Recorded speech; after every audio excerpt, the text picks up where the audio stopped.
नमस्कार, India news Uttar Pradesh Uttarakhand देख रहे हैं आप और किस्सा कुर्सी की मैं हूं आपके साथ सीमा चौधरी। और चलिए आपको बता दें, लोकसभा चुनाव के तीसरे चरण की वोटिंग प्रक्रिया जारी है। सुबह 10 सीटों पर, उत्तर प्रदेश की 10 सीटों पर सुबह 7 बजे से वोट डाले जा रहे हैं। शाम 6 बजे तक का वक्त जब वोट डाले जाएंगे।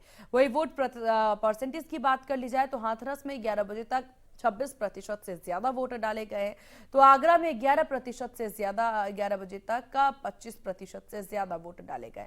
फतेहपुर सीकरी की बात कर ली जाए तो 27% से ज्यादा मतदान जो है वो हुए हैं। फिरोजाबाद में 24.42%, मैनपुरी में 25.13%, तो एटा में 27.17% मतदान हुआ है। बदायूं में 11 बजे तक 26.2% मतदान, आंवला में 25.98% मतदान हुआ है। तो बरेली में देखिए 23.6% मतदान हुआ है। हालांकि धीमी शुरुआत के साथ बरेली जो है वो आगे अब बढ़ती नजर आ रही है मतदान परसेंटेज में, जहां कुल मिला के तस्वीरें आपके टीवी स्क्रीन पर आप देख सकते हैं। आपके टीवी स्क्रीन पर दोनों तरफ ये तस्वीरें, जहां प्रधानमंत्री मोदी से लेकर के सपा अध्यक्ष अखिलेश यादव, केंद्रीय गृह मंत्री अमित शाह सहित तमाम लोगों ने यहां पर आपको बता दें कि मतदान किया है। उत्तर प्रदेश की राज्यपाल बेबी रानी मौर्य के द्वारा भी मतदान किया गया है। राम गोपाल ने भी मतदान किया है। तो ये तस्वीरें आप देख सकते हैं, जहां आज तीसरे चरण की वोटिंग में तमाम दिग्गजों ने अपने मताधिकार का प्रयोग किया है। सुबह 8 बजे के आसपास ही प्रधानमंत्री अपने मताधिकार का प्रयोग करने के लिए पहुंच गए। तो उसके बाद केंद्रीय गृह मंत्री अमित शाह भी अपने सपरिवार अपने मताधिकार का प्रयोग करने के लिए गांधीनगर पहुंचे। अहमदाबाद में पीएम ने वोट डाला। साथ ही आपको बता दें कि पूरी तस्वीरें अब सामने आ रही हैं वोटिंग को लेकर के। खबरों में आगे बढ़ेंगे। इस वक्त की बड़ी खबर आगरा से आपको बता दें, तो आगरा से अहम खबर इस वक्त की सामने आ रही, जो डीएम भानु गोस्वामी ने भी मतदान कर दिया। आगरा से बड़ी खबर आपको बता दें, परिवार के साथ डीएम ने मतदान किया है। हॉलमैन स्कूल के बूथ पर अपने मताधिकार का प्रयोग करने के लिए डीएम पहुंचे। तो बड़ी खबर आपको बता दें, तीसरे चरण की वोटिंग में एक एक करके तमाम लोग जो हैं वोट करने के लिए पहुंच रहे हैं, वोट करते नजर आ रहे हैं। और ये तस्वीरें,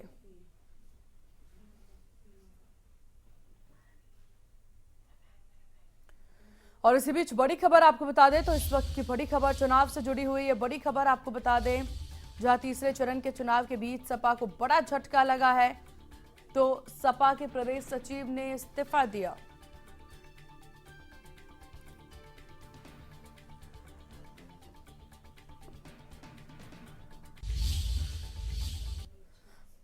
तो तीसरे चरण का मतदान प्रक्रिया जारी है। सुबह 7 बजे से वोट डाले जा रहे हैं, शाम 6 बजे तक वोट डाले जाएंगे। और इसी को लेकर के अब चलिए चर्चा की ओर रुख करते हैं, जहां हमारे साथ प्रमुख पैनल, हमारे साथ पल्लवी सिंह बीजेपी प्रवक्ता बनी हुई हैं, हमारे साथ एसके दुबे सपा प्रवक्ता हैं, और साथ ही हमारे साथ डॉक्टर अनु पासवान कांग्रेस प्रवक्ता हैं, और उनके साथ मनोज मिश्रा वरिष्ठ पत्रकार हमारे साथ हैं। आप सभी का बहुत स्वागत है इंडिया न्यूज उत्तर प्रदेश उत्तराखंड पर। मनोज जी, शुरुआत आप ही से करना चाहेंगे, क्योंकि देखिए तीसरे चरण की वोटिंग जारी है और यहाँ पर मतदान परसेंटेज भी ले दे के काफी अच्छा होते जा रहा है। सुबह से अगर अभी तक के आंकड़ों की बात की जाए तो बढ़त जो है देखने को मिल रही है। अभी लंबा वक्त हमारे पास बचा हुआ है शाम 6 बजे तक का। क्या लग रहा है इस पूरे वोटिंग प्रक्रिया को लेकर के, मतदाता की जागरूकता को लेकर आप क्या कहना चाहेंगे? नहीं सीमा जी, मुझे लगता है कि जो पहले और दूसरे चरण में वोटिंग परसेंटेज को लेकर के चाहे पक्ष हो चाहे विपक्ष हो, दोनों को बहुत चिंता थी। तो लेकिन अभी आपके चैनल पे आने से पहले तक लगभग एवरेज 26 से 27% तक वोटिंग उत्तर प्रदेश की वो 10 सभी सीटों पे एवरेज हो चुकी है। मुझे लगता है कि ये गर्मी है, लेकिन गर्मी के बावजूद 2-3 घंटे जो 1 से 3 या 4 बजे तक या 4 बजे के बाद फिर वोटिंग पीछे भी बढ़ी थी, इधर बढ़ेगी तो पिछले आंकड़े को या तो ये पार करेंगे या पिछले आंकड़े तक पहुंचेंगे। वोटिंग परसेंटेज पे शायद तीसरे चरण में वो शिकायत नहीं रहे जो पहले थी। और उत्तर प्रदेश के नजरिए से देखें या पार्टी के नजरिए से देखें या मुख्य विपक्षी नजरिए से देखें, तो अभी आज जो सीटें हैं, आप चाहे संभल की बात कर रहे हैं, आगरा की बात कर रहे हैं, मैनपुरी, एटा, इटावा, फिरोजाबाद, तो बड़ी अहम सीटें हैं। और इस अहम सीटों पर प्रत्याशी भी एनडीए गठबंधन से अखिलेश यादव के परिवार से अगर आप देखें तो एक पूरा कुनबा ही कह सकते हैं। लेकिन फिर भी लोगों ने, चाहे वो पार्टियों ने, चाहे कार्यकर्ताओं ने या चुनाव आयोग ने चीजों को ठीक करते हुए और ज्यादा से ज्यादा मतदान होगा तो मुझे लगता है ज्यादा से ज्यादा चीजों की हिस्सेदारी होगी, और परिणाम तो का क्या अनुमान हो सकता है, उस पर चर्चा हो सकती है, लेकिन यह है कि वोटिंग राइट सबको है। आप देखिए देश के गृह मंत्री, प्रधानमंत्री या बाकी वो बड़े सभी चेहरे सुबह वोट देने के बाद फिर दिन भर के काम में निकलते हैं या निकले हैं, या तो अभी आप जैसे आगरा के डीएम गोस्वामी की बातचीत कर रही थी, तो आपके चैनल से एक अपील भी है कि लोग ज्यादा से ज्यादा मतदान में भाग लें, और ज्यादा मतदान होगा तो लोगों का जो विजन है या लोगों की इस वोट के जरिए जो सरकार बनाने का और सरकार नहीं बनाने का या उनके साथ होने का नहीं होने का, या अपने अधिकार को उपयोग करने की बात है जी। बिल्कुल, और ये बहुत जरूरी है ये समझना कि मतदान करना बहुत ज्यादा जरूरी है। अगर आप मतदान नहीं करते हैं तो जो सवालिया निशान आप किसी काम को लेकर सरकार पर खड़ा करना चाहेंगे, उसमें आप वो अधिकार फिर आपके पास नहीं होता अगर आप सरकार चुनने में सहयोग नहीं निभाते हैं अपना। आपके पास वापस आएंगे और चलिए बीजेपी से भी हमारे साथ प्रवक्ता बनी हुई है, उनसे भी जान लेते हैं। पल्लवी जी, यहाँ अगर देखा जाए अभी कुछ समय पहले ही आज सपा अध्यक्ष अखिलेश यादव जो हैं प्रेस कॉन्फ्रेंस करते नजर आए थे मैनपुरी से, और कई सारे सवालिया निशान उन्होंने भाजपा पर खड़े किए। उसमें एक अहम ये भी था, प्रशासन व्यवस्था पर, उत्तर प्रदेश की प्रशासनिक व्यवस्था पर सवाल खड़े करते नजर आए। जिस प्रकार की पूरी स्थिति देखने को मिली थी उसको लेकर के उन्होंने सवाल खड़े किए कि पुलिस किस कदर जो है उनके गाड़ी के चारों तरफ घूमती है, या फिर पुलिस किस कदर परेशान करती है। साथ ही अपनी जीत का दावा करते और बीजेपी के कामों पर निशाना साधते नजर आए। क्या कहना चाहेंगे आप उनसे? देखिए, पुलिस और प्रशासन अपना काम कर रही है, और पुलिस की मेन इम्पोर्टेंट जो इस समय ड्यूटी है वो ये है कि पूरे प्रदेश में शांति से इलेक्शंस हों, कहीं कोई गड़बड़ी ना आए।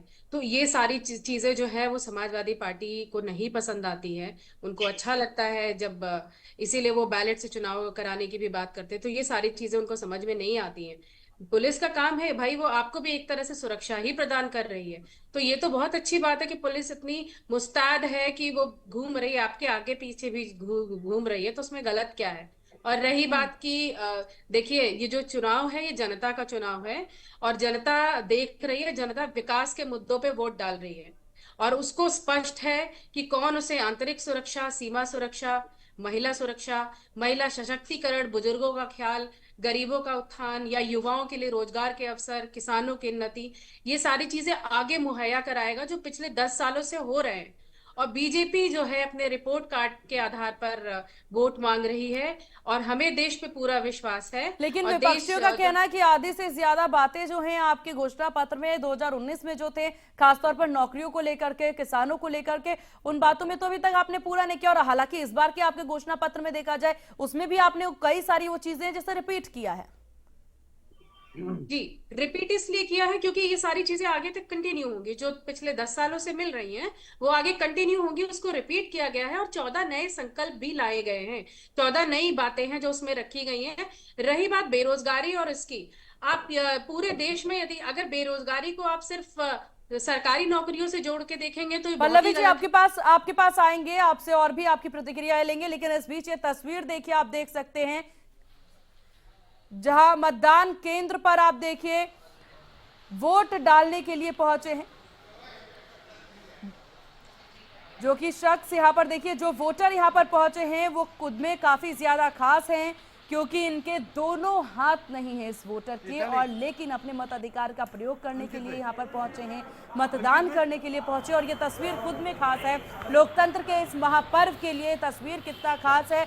कतार में लग करके अपनी बारी का इंतजार करते शख्स जो है नजर आ रहे हैं, और इनके द्वारा वोट डाला जाएगा। तो ये जागरूकता जो है, इसी जागरूकता की अपील हमेशा की जाती है, और इसी जागरूकता की अपील की वजह से देखिए ये शख्स अपने मताधिकार का प्रयोग करने के लिए मतदान केंद्र पर पहुंचे हैं। और ये तस्वीरें सबको यहाँ पर देखिए मोटिवेट करने वाली ये तस्वीर है, जागरूक करने वाली। वो लोग जो गर्मी की वजह से घर से बाहर नहीं निकल रहे हैं मताधिकार का प्रयोग करने के लिए, या फिर किसी भी अन्य वजह से जो घर से बाहर नहीं निकल पा रहे हैं, या फिर वोट डालने की इस वोटिंग के महापर्व को अनदेखा कर रहे हैं, उनको इस तस्वीर से सीखने की जरूरत है कि अपने मताधिकार का प्रयोग करना कितना जरूरी है। तो ये तस्वीर खुद में बहुत खास है।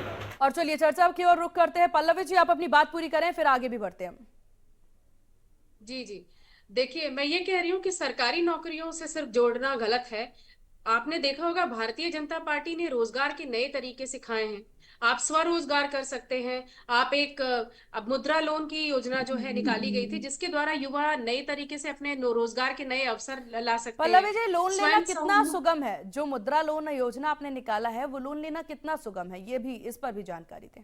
नहीं, बिल्कुल सुगम है। आप जाके सही चैनल के थ्रू अगर आप हम्म। अप्लाई करेंगे तो बिल्कुल सुगम है। बहुत सारे युवा हैं जिनसे आप बात करेंगे तो आपको पता चलेगा इस योजना का वो लाभ उठा रहे हैं। अभी तक 10 लाख था, जिसको अगले जो हमारा संकल्प पत्र है उसमें बढ़ा के 20 लाख कर हम्म। दिया गया। इसके अलावा आपने देखा होगा कि बहुत सारी महिलाएं हैं जिनको ट्रेनिंग दी जा रही है समूह में, जिससे वो भी हम्म। सशक्त हो सके और अपना खुद का रोजगार कर सके। तो आप सिर्फ क्योंकि हमारे देश की जनसंख्या बहुत ज्यादा है, 1 लाख, जब 130 करोड़ की हम बात करते हैं तो उसमें हम सबको नौकरियां नहीं प्रदान कर सकते। हमारा सरकार की तरह एक जिम्मेदारी होती है, यदि आप सरकार पल्लवी में जी हैं। देखिए, सबको नौकरियां प्रदान करने की बात कोई कह भी नहीं रहा है, इस चीज को आप जी समझिए, क्योंकि जी। यहाँ पर जब नौकरी की तो बात वही यहाँ मैं आती कह है। रही हूँ ना कि सर, यही यही मैं आपको बता रही हूँ, रोजगार के नए अवसर प्रदान करना। अगर आप कंटेंट भी क्रिएट कर रहे हैं, आपको उसमें प्रमोट करना। ये सारी चीजें हैं जो आपको नए नए तरीकों से सोचनी पड़ेंगी। आप गेम में बहुत अच्छे और हैं। जो बच्चे आप इतनी तैयारी करते हैं फिर पेपर लीक हो जाता है। देखिए, उस पे भी तुरंत देखिए, अगर पहले की सरकारों से आप तुलना करेंगे, पेपर लीक पहले भी होते थे, पर उस पे इतनी जल्दी एक्शन नहीं होता था। अभी आप देखोगे, देखिए, चीजें ठीक होते होते ही सही होंगी। जो बिल्कुल। चीजें हैं, गलती है, तुरंत उन चलिए लोगों को ठीक है पकड़ा जा पल्लवी जी, रहा है, आपके पास वापस आएंगे। और ये जी तस्वीरें इंडिया न्यूज के दर्शक अपनी टीवी स्क्रीन पर देख रहे हैं, महत्वपूर्ण तस्वीर। यहाँ पर देखिए, अपना मताधिकार का प्रयोग करने के लिए वो शख्स अपनी वोटिंग के लिए यहाँ पर पहुंचे हुए हैं, जिनके दोनों हाथ नहीं हैं। पैरों के जरिए देखिए, जो इंक, जो निशान जो हैं लोग अपनी हाथों पर बनवाते हैं वोटिंग के दौरान, उन्होंने अपने पैर पर बनाया और पैरों से देखिए वोट डालते नजर आ रहे हैं। ये तस्वीर खुद में बहुत खास है। तीसरे चरण के इस चुनाव के दौरान, इस मतदान के दौरान ये तस्वीर सबसे अहम तस्वीर है और दर्शकों को ये तस्वीर जरूर देखनी चाहिए। इंडिया न्यूज उत्तर प्रदेश उत्तराखंड के द्वारा इस चैनल के माध्यम से यही अपील सभी से कि वोट डालने के लिए जरूर पहुंचे अपने अपने मतदान केंद्रों पर, जो भी, जहां पर भी आपका नाम है, जहां पर भी आप हैं, वहां जाकर के वोट डालने के लिए जरूर पहुंचे। और ये तस्वीर देखिए कितनी खास ये तस्वीर है। वोट डालने के लिए पहुंचे, सबसे पहले मतदान केंद्र पर पहुंचते हैं, लंबी कतार है, अपनी बारी का इंतजार करते हुए शख्स नजर आते हैं और उसके बाद जाकर के वहां पर मताधिकार का प्रयोग करते हुए यानी वोट डालने के लिए वो पहुंचे हैं। और साथ ही अब देखिए, बाकी लोग जो कि वोट डालने के लिए नहीं पहुंच पा रहे हैं, किसी भी अन्य वजह से नहीं पहुंच पा रहे हैं, उन सभी को यहां पर पहुंचने की जरूरत है। अब सुनिए आगे वो क्या कुछ कह। आपके दोनों हाथ नहीं है और आपने आज मतदान किया है, किस तरीके से ये हादसा हुआ था आपके साथ और क्या मैसेज देना चाहेंगे? हाँ, पिछले 15-20 साल के पहले मुझे इलेक्ट्रिक शॉक के कारण मैंने दोनों हाथ घुमा दिए थे। उसके बाद मैंने अपने टीचर्स और अपने गुरु के आशीर्वाद से ड्राइंग करना शुरू किया। उसके बाद मैंने लिखना शुरू किया। कि उसके बाद मैं स्कूल में गया, 10वीं 12वीं में मैं उत्तीर्ण नंबर से पास हुआ। उसके बाद मैंने ग्रेजुएशन किया। ग्रेजुएशन के बाद मैं सीएस किया। सीएस के बाद मैंने एमबीए किया और अभी मैं पीएचडी की तरफ अग्रसर हूँ। अभी मैं अपनी सारी वो जो क्रिया होती है वो पाँव से करता हूँ। मैंने अभी अभी आपने देखा कि मैं 15-20 साल से यही पक्ष से पाँव से मतदान करता आ रहा हूँ। तो मेरे आपका नम्र अपील है कि आप अभी भी जो आपने वोट नहीं किया है, आप नजदीकी बूथ पे जाइए और अपना कीमती वोट देकर आइए। तो ये अपील भी करते नजर आए व्यक्ति कि नजदीकी अपने केंद्र पर जाएं और वोट जरूर करें, क्योंकि वोट करना बहुत ज्यादा जरूरी है। पल्लवी जी, आपसे बातचीत हो गई है। अब सपा प्रवक्ता भी हमारे साथ बनी हुई हैं, डॉक्टर अनु पासवान। अनु जी, क्योंकि इस वक्त अभी मध्य प्रदेश से प्रधानमंत्री नरेंद्र मोदी जो है संबोधित करते नजर आए एक सभा को, और वहां एक सवाल उन्होंने किया, एक बात उन्होंने कही कि कर्नाटक में जब कांग्रेस की सरकार है तो वहां पर कर्नाटक में जिस तरह से सरकार चल रही है तो मुस्लिम वोटर्स को ओबीसी में कन्वर्ट करते नजर आ रहे हैं, मतलब जो मुस्लिम आबादी है उनको ओबीसी में कन्वर्ट करते नजर आ रही है कांग्रेस। सबसे पहले इंडिया न्यूज के सभी दर्शकों को मेरा नमस्कार। और सीमा जी, थोड़ा सा करेक्शन करना चाहूंगी, मैं सपा प्रवक्ता नहीं, कांग्रेस प्रवक्ता हूँ। और मैं एक चीज, मैं आपके सवालों पे आती हूँ। देखिए, जिस तरह से कर्नाटक के मुद्दों को बीजेपी द्वारा गलत तरीके से सबके सामने प्रस्तुत किया जा रहा है। और ये बीजेपी का रवैया बहुत नया नहीं है। शुरू से बीजेपी भारत की जनता को गलत तरीके से जुमलों में झूठ के बेबुनियाद तरीकों से फंसाने की कोशिश करती है, उनको बरगलाने की कोशिश करती है। तो बीजेपी ने जिस तरीके से कर्नाटक के मुद्दों को सामने लेके आई है, हालांकि ऐसा कहीं भी हमारे ना मैनिफेस्टो में है, ना ही हमने इस तरीके का कोई काम किया। अगर ऐसा कुछ बीजेपी को लगता है तो भाई उसका वो पुख्ता सबूत लेके आए और जनता के सामने रख के, तब उस पे शायद हम अच्छे तरीके से बात कर पाएंगे। और अब और रही बात चुनाव की, तो देखिए अभी मैं बीजेपी प्रवक्ता जी को सुन रही थी, उन्होंने कहा कि हम सभी लोग को 130 करोड़ की जनता है तो हम सभी को रोजगार नहीं दे सकते, और खासतौर पे सरकारी रोजगार। तो उसमें भी सबकी अपनी अपनी कैटेगरी है। इसमें कुछ वर्ग किसानी है, कुछ वर्ग महिलाओं का है, कुछ वर्ग पुरुषों का है, कुछ वर्ग युवाओं का है, कुछ वर्ग औद्योगिकरण का है। और रही बात सरकारी नौकरी की, तो शिवा जी मैं एक बात बताना चाहूंगी, 2013 में सरकारी नौकरियों का जो आंकड़ा था वो 14 लाख के लमसम था, और आज की तारीख में 2023 आते आते वही आंकड़ा 8 लाख हो गया है।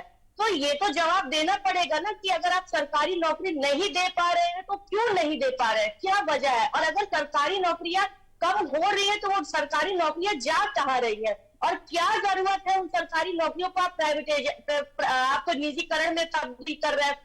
ऐसी कौन सी सरकारी मजबूरी आ गई है कि आप जितने भी सरकारी सेक्टर है आप धीरे धीरे करके उनको सारी प्राइवेटाइजेशन कर रहे हैं, आउटसोर्सिंग की काम कर रहे हैं। जितने अगर आपने लखनऊ से लेके जितने भी आपने एयरपोर्ट को अगर किसी बड़े इंडस्ट्रीज को दिया है, अडानी अंबानी को दिया, तो आप जनता के सामने बताइए, मजबूरी बताइए कि उनको आउटसोर्सिंग करने की क्या जरूरत पड़ गई, उन्हें निजीकरण करने की क्या जरूरत पड़ गई। और अगर वो सारी निजीकरण हो रहे हैं तो वहां पे जा कौन रहा है, और वहां पे किसकी भर्तियां हो रही हैं। युवक जो अभी बात कर रही थी हमारी बीजेपी प्रवक्ता जी, कह रहे थे कि हमने बहुत सारे ऐसे मौके दिए जिससे कि उद्योगों को लोग अपना खुद व्यवसाय स्टार्ट कर पाए। तो क्या इनको ये पता है कि आज की तारीख में सबसे ज्यादा अगर किसी को हानि पहुंचा है तो छोटे छोटे जो व्यवसायिक है ना उनको सबसे ज्यादा हानि पहुंचा है। और आज की तारीख में सबसे ज्यादा कर्ज में यही छोटे छोटे व्यवसायी है, क्योंकि इन्होंने इतना कर्ज ले लिया अपना नया नया व्यवसाय शुरू करने के लिए, क्योंकि नौकरियां तो है ही नहीं। आउटसोर्सिंग की अगर आप बात करें तो आउटसोर्सिंग में तो वो लोग भर्ती है जिनका कंपनी होगा, जिनके लोग होंगे वहां पे वो नौकरी कर रहे होंगे। और 14,000, 15,000, 16,000 महीने की अगर ये लोग नौकरी को नौकरी कह रहे हैं, और वो भी आज के महंगाई के जमाने में, तो मुझे लगता है कि बीजेपी के लोगों को इस समय ये बात समझना पड़ेगा कि महंगाई आपने 100 बिल्कुल बिल्कुल। और देखिए ठीक है पल्लवी जी, इसी पर एक काउंटर क्वेश्चन, क्योंकि ये काफी ज्यादा सुनने को मिलता है, ये कहावत के तौर पर ये जो एकदम फिल्माया अंदाज में काफी कुछ सुनने को मिलता है कि खर्चा रुपया आमदनी अठन्नी वाले सिचुएशन बीजेपी की सरकार में हो रखा है। इसको लेकर क्या कहेंगे आप, क्योंकि ये सवाल पहली बार ऐसा नहीं है कि अनु जी ने पूछा, ऐसा तमाम विपक्षी बीजेपी पर इस तरह के सवाल या निशान खड़े करता है। देखिए महंगाई की आप जैसे कर रही हैं, आमदनी अठन्नी खर्चा रुपया, 2004 से 2014 से पहले तक का आप स्थिति देखिए। उस समय जो महंगाई की दर थी, इन्फ्लेशन रेट था, वो 10% से नीचे कभी गया ही नहीं। डीजल पेट्रोल भी 32 रुपए से लेके दुगना हुआ था, 74 रुपए तक गया था। और इसके बाद 2014 से 2024 में आइए, 20 से 30 रुपए पेट्रोल और डीजल के दाम घटे हैं, बढ़े हैं। और इसके अलावा अगर आप 1.5 साल कोविड का निकाल दीजिए, जिसमें इन्फ्लेशन रेट या महंगाई दर जिसे कहते हैं 7 to 8% गया था, उसके अलावा ऑन एन एवरेज 4 से 5%, उससे ऊपर कभी गया ही नहीं। दूसरी बात, 2014 से पहले जब इलेक्शंस होने वाले थे, मनमोहन सरकार ने खुद बोला प्रेस कॉन्फ्रेंस करके कि महंगाई कम करने में हम बुरी तरीके से नाकामयाब रहे हैं। उस समय जो महंगाई थी वो चरम पे थी, हर चीजें डबल हो गई थी।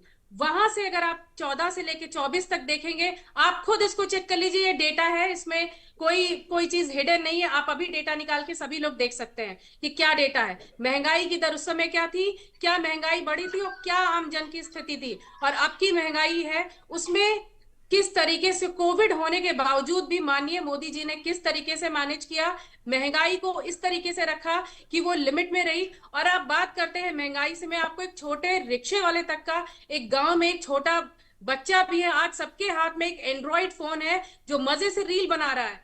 और सबके पास सारी चीजें मौजूद हैं। ऐसा कुछ नहीं, अगर आप पहले की महंगाई देखें, पहले सबके बारे में सोचा नहीं जाता था, महंगाई पल्लवी पहले से जी, बढ़ी है। और पल्लवी जी, हाथ में एंड्रॉइड फोन हो जाना और रील बना लेना, जी, क्या ये मैंने उसकी सॉल्यूशन, बात नहीं और की, नहीं नहीं, क्या क्या उससे ये पहले मैंने डिस्क्राइब आपको करेगा दूसरी, महंगाई को?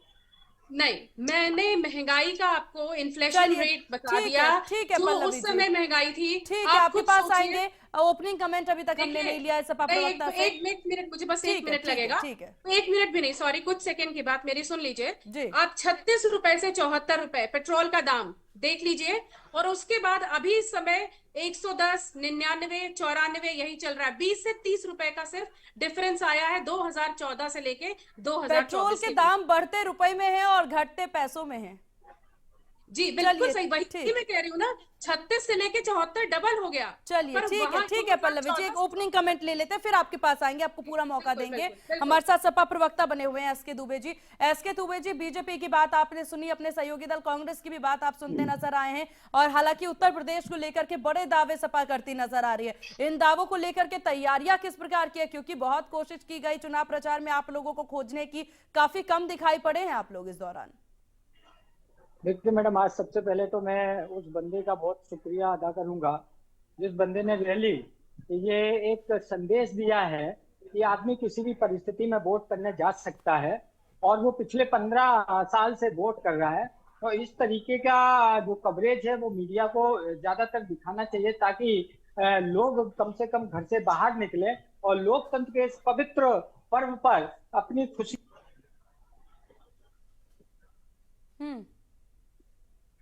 और दुर्भाग्यवश इस समय पैर में फ्रैक्चर है, मैं डॉक्टर ने मना किया, लेकिन उसके बावजूद भी मैं वोट डालने गया, और मैंने भी अनुरोध किया। मैं आपको दिखा सकता हूं कि ये फ्रैक्चर है, लेकिन पैर में फ्रैक्चर होने के बाद भी जा सकते हैं, क्योंकि ये पर्व बार बार नहीं आता, 5 साल में एक बार आता है। तो लोगों को सबसे पहले अपना वोट और फिर उसके बाद अपना जो भी काम है वो सब बाद में, पहले मतदान बाद में सब काम।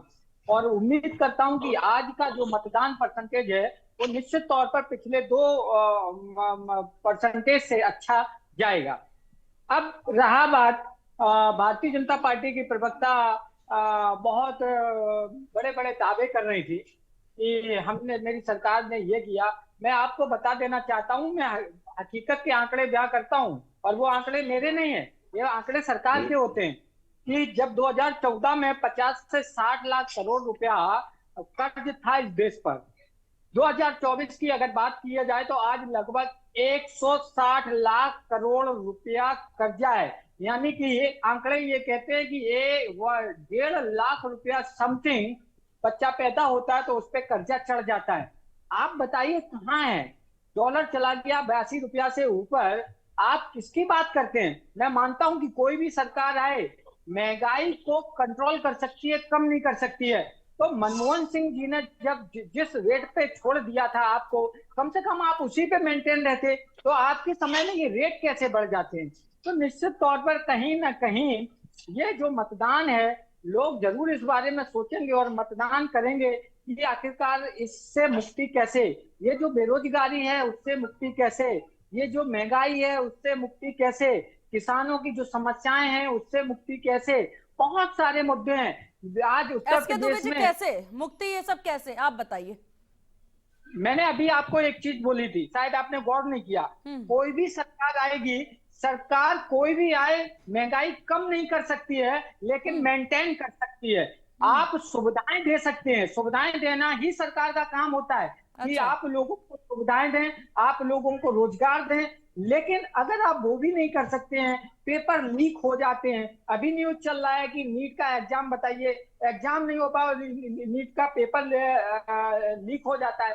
तो आखिरकार कमियां कहाँ है? कमियां आप जो इसमें दोषी है उस पर कार्रवाई क्यों नहीं करते हैं? आप ऐसा कानून बनाइए कि कोई भी क्राइम करने से पहले 10 बार सोचे उसके बारे में कि ये क्राइम का मेरे को परिणाम ये भुगतना पड़ेगा। निश्चित तौर पर सभी पार्टियां आपका सहयोग करेंगी, कोई भी पार्टी की सरकार हो। उन पार्टियों को, अब देखिए, आज से 50 साल वाला ये बात नहीं हो सकती है, तब इतने हमारे पास संसाधन नहीं थे। आज तो हर तरीके के संसाधन है। आज हम और आप बैठ के, मैं घर में बैठा हूँ, आप स्टूडियो में बैठी हैं और ये डिबेट हो रही है। पूरी दुनिया देख रही है। तो इस तरीके से हर क्षेत्र में हो सकता है। गाय अगर उत्तर प्रदेश की खास तौर पे हम बात किया जाए, माननीय मुख्यमंत्री जी बोलते हैं कि गौकसी गौकसी। अरे भाई आप अगर मैं तो आपसे बोलता हूँ, अगर इंडिया न्यूज का कैमरामैन जाएगा और कवर करेगा तो उसको भी रियलिटी मालूम चलेगा कि किस तरीके से गायें मर रही हैं। लाखों गायें मर चुकी हैं उन गौचर में। तो आखिरकार इसका दोषी कौन? इसका दोषी भारतीय जनता पार्टी है। तो निश्चित तौर पर मैं ये कहूंगा कि आज का मतदान इन्हीं सब मुद्दों को लेकर जनता करेगी और समाजवादी पार्टी और कांग्रेस का जो गठबंधन है उसको बढ़त देगी। चलिए ठीक है। मनोज जी हमारे साथ लगातार बने हुए हैं, हमारे साथ वरिष्ठ पत्रकार हैं वो। मनोज जी, लगातार आपने तमाम पार्टियों की बात सुनी, आपने भाजपा को सुन लिया, कांग्रेस सपा को सुन लिया, और बात महंगाई को लेकर के करती नजर आ रही। बीजेपी ने एक बात कही कि महंगाई पहले से ही थी और अभी उसके मतलब तुलना में कम महंगाई है, जहां पर सपा प्रवक्ता के द्वारा इसके दुबे जी साफ तौर पर ये कहते नजर आए कि आप महंगाई को कम नहीं कर सकते लेकिन कंट्रोल जरूर कर सकते। इस महंगाई को लेकर के और इस खास मुद्दे को लेकर आपकी क्या राय? सीमा जी, दरअसल जब आप सरकार में होते हैं तो उस वही महंगाई में आपके मान्यवर तो कुछ और होते हैं, विपक्ष होते हैं तो कुछ और होते हैं। देश में कर्जे को लेकर के बाकी सारी चीजों में बातचीत हो गई। और ऐसा नहीं कि भारतीय जनता पार्टी की सरकार देश की पहली सरकार, इसके पहले भी सरकारें रही हैं और इनकी भी। ये जब 2014 से पहले विपक्ष में होते थे तो जिन मुद्दों पे ये लगातार सरकार को घेरते थे, प्रहार करते थे, हमने आपने देखा 2013 से और 12 में। आज 10 साल बाद उस पर भी सवाल उठता है कि साहब आप तो इसी बेस पे आए थे। उदाहरण के तौर पे एक बड़े आंदोलन से उदाहरण दे रहा हूं आपको, बड़े आंदोलन से खड़ी एक पार्टी, आज आप देखिए उसके प्रमुख नेता और खुद उस पार्टी का मुखिया जेल में जी।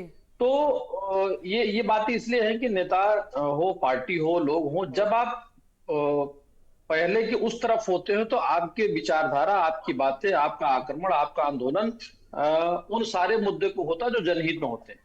लेकिन जब आप कोर्ट इस पाले में आते हैं और पूर्ण बहुमत की आपकी सरकार आ जाती है तो आपकी प्राथमिकताएं बदल जाती हैं और कमोवेश फिर आप उसी तरफ चल पड़ते जिस पर अन्य सरकारें चला करती थी या हुआ करती।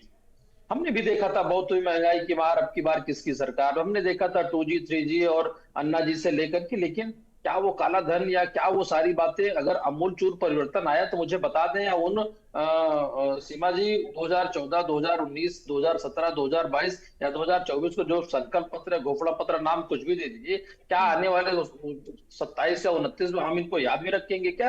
बाकी सभी पार्टियां भूल जाती और भूलने का नाटक करती, भूलती नहीं है, भूलने का नाटक करती हैं, क्योंकि उनके चुनावी एजेंडे जो तय होते हैं उन्हीं आधार पर उनके संकल्प पत्र बनते हैं।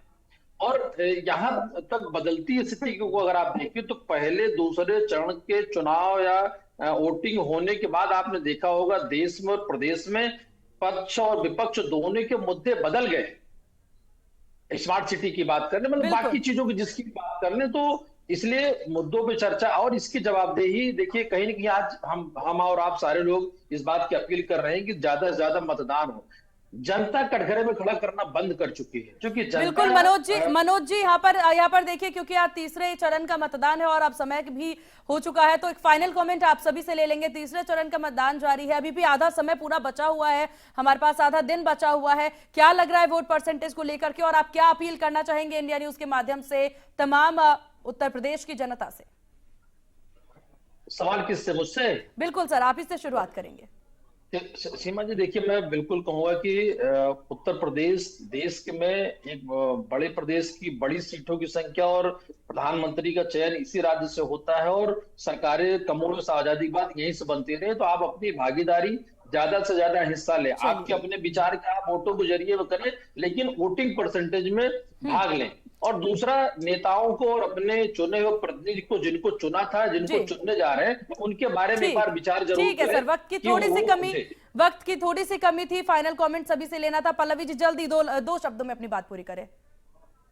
जी, मैं कहना चाहूंगी सभी बाहर निकले, क्योंकि लोकतंत्र का पर्व है और इसमें सबको बढ़ चढ़ के हिस्सा लेना चाहिए और आगे आए और मतदान करें। ठीक है। बाकी आप दोनों से समझ पाएंगे, वक्त की थोड़ी सी कमी, हमें इस डिबेट को यहीं पर समाप्त करना होगा। आप दोनों का, आप सभी का बहुत शुक्रिया इंडिया न्यूज उत्तर प्रदेश उत्तराखंड को अपना कीमती वक्त देने के लिए।